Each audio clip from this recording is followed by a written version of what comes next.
Por cilat janë detajet e luftës së Reçit dhe çfarë përfaqëson ajo për banorët? Lufta e Reçit ishte një përballje e rëndësishme e vitit 1943, e zhvilluar mes forcave italiane pushtuese dhe grupeve të rezistencës shqiptare në zonën e fshatit Reç. Ngjarja ndodhi në kohën kur pushtimi fashist po përpiqej të shtrinte kontrollin mbi zonat malore dhe të çonte përpara operacione ndëshkuese ndaj komuniteteve që mbështesnin lëvizjen antifashiste. Pozicioni gjeografik i Reçit dhe mikpritja banorëve e kishin bërë këtë zonë një pikë mbështetje për formacionet partizane. Për këtë arsye, forcat italiane ndërmorën një operacion të veçantë ushtarak me qëllim neutralizimin e rezistencës dhe vendosjen e kontrollit të plotë.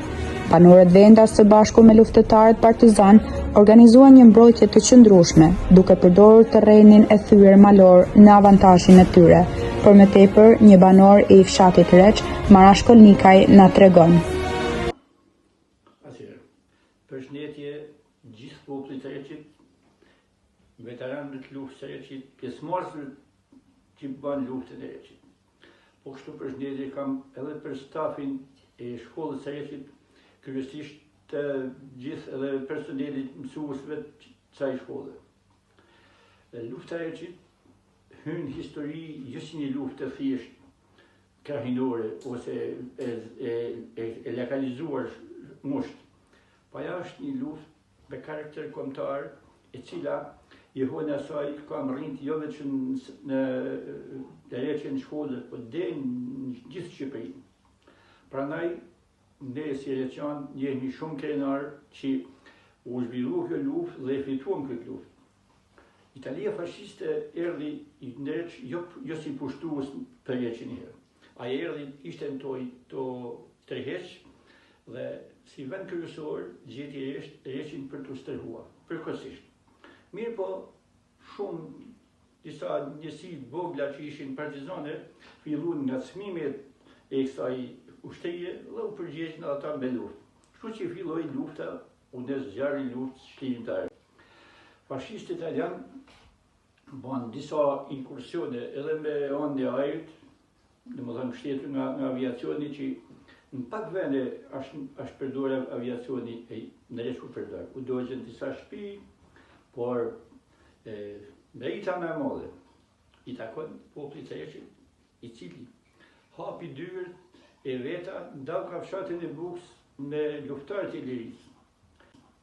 Po kështu, një rol kryesor luajti familja Baraktari, i cili baraktari jo një Reçit në Stokholm, doli nga shtëpia me 6 mashkujt e tij, domethënë nuk ishte e vogël me dalë me 6 mashkuj në luftë, por ndodhi vetëm tek ndërsa ndodhi kjo punë. Edhe populli i Reçit ju përgjigj thirrjes, nuk ka pas atë partia ka kanë një legalitet, edhe kështu që u detyruan me ju përgjigj thirrjes që luftë pa kompromis kundër fashizmit. U dalluan shumë njerëz këtu,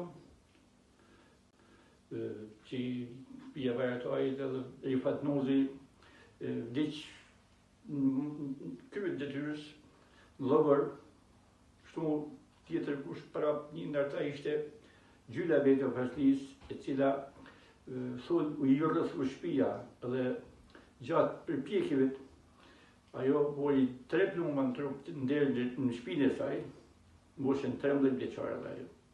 Ismet Dertliu u vra në qafën e Shbatit mes të rrugës, domethënë që i kalon nëpër lohe, që italianë doshin ta përdoreshin për të hequr dhe ranë me njëherë në Graz. Kurse kishte luftarë tjerë, që Tarokeqi, i dalluam jashtëzakonisht shumë këtë luftë.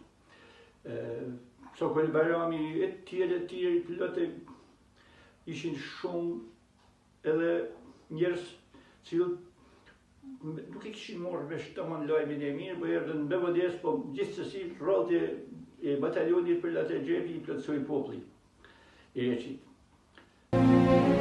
Siç edhe dëshmon banori, një faqe të lavdishme të luftës antifashiste nacional çlirimtare, zëqëndresa batalionit partizan Përlat Rexhepi në luftën e Reçit që nisi me 30 gusht 1943. të komanduara nga koloniel Blazio, trupat fashiste marshuan nga Shkodra drejt Koplikut. Lufta që shpërtheu në Reç zhvilloi në 2 drejtime, në Postopoj dhe në qafen e Zhbadrit, ku ishin përqendruar me qindra trupa. Pala pushtuese përgatiti një operacion ushtarak me rreth 200 trupa dhe sulme nga ajri. Megjithatë, me ardhjen e qetës nga Grizha, komanda e batalionit organizoi kundra sulm të fuqishëm duke i shkaktuar dëme të konsiderueshme forcave italiane, të cilat u tërhoqen në fushën e Postopojës. Në ditën e dytë të luftimeve, kaluan sërish në inkursion, duke detyruar palën italiane të tërhiqej në Shkodër.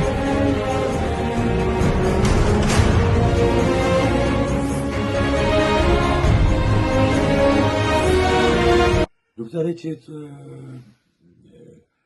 përban në vetveten e vet një hapësirë dhe thellësi të madhe episodesh. Tyna përgatitja për luftë, tyna rrethanat e luftës, e deri tek fitoria e kësaj lufte, suksesi i kësaj lufte. Por një ndër këto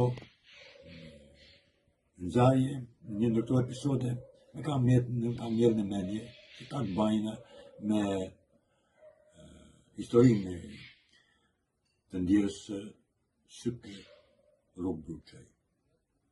Këtu një fshatare këtu në zonë e Reçit. Dhe historia në fjalë, për që në thamë, historia së Sykës, ndjerës Syke, ka të bajnë me plagosjen e saj dhe humbjen e 2 fëmijëve të saj, një djalit e një vajzët. Që në zonën e Repishtit, me qenë se populli i Reçit u evakua ditët e luftës e gjithë dhe u pozicionua në bishkët e lojës në zonën e bishkët e Repishtit. Zonën e Repishtit me gjithë familje dhe çfarë mujten me marrë me veti, ushqime, gjatë që mujtin me marrë natyrë që vetë kuptohet, gjatë që mujtin me marrë me veti, plaçka beshmate, gjatë vogël për mështru, mumlu, në gjatë gjallë, në baktinë, gjatë këto ishin gjatë e lvishme që mujtën me marrë me veti. Edhe kjo si gjithë qatar tjetër, qajtu që strehuan në Repisht, dhe në bisedonte shpesh këtë ngjarje të dhimbshme. Ishim jashtë, është ajo në Bafqen, e një njeriu tonë aty të njatë që na kishte strehu në Repisht, dhe me herë të erdhi ai bombarduesi italian, me quajtur baloni, thoshte në vjetër, i kështë në kacator.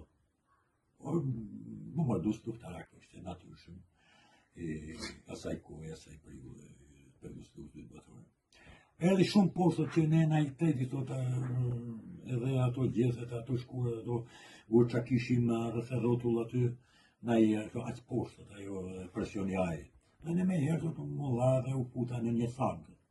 Ishte një thankë gjuftë me gjithë mendova se këtu nuk po më shihnin e kuptoj. Por fatkeqësisht avioni bombardoi mua dhe të tjerë. Dhe unë kam pa vetëm disa gjizolloja, zhishka, nezura, ato prellat që binin për tokë, nuk maj mend gja ma tepër. Maj mend vetëm kur zgjohen në spitalin e Shkodrës, saj kohë në një spital që më ishin dërguar, një spital privat, që kisha rënë koma, pas 5 ditë, kur dola nga koma.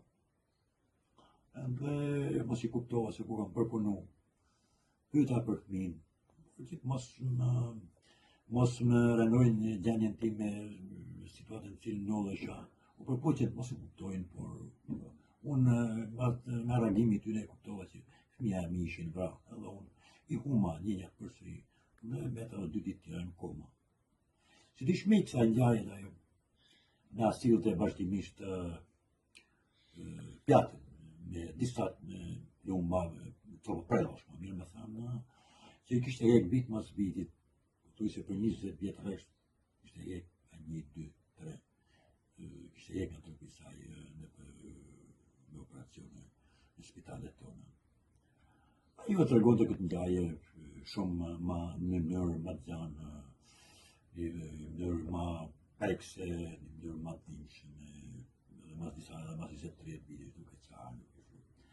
Po unë po e përndolla shkurt një histori që me ka ngel në mendje se si u sakrifikuan që nga fëmija deri tek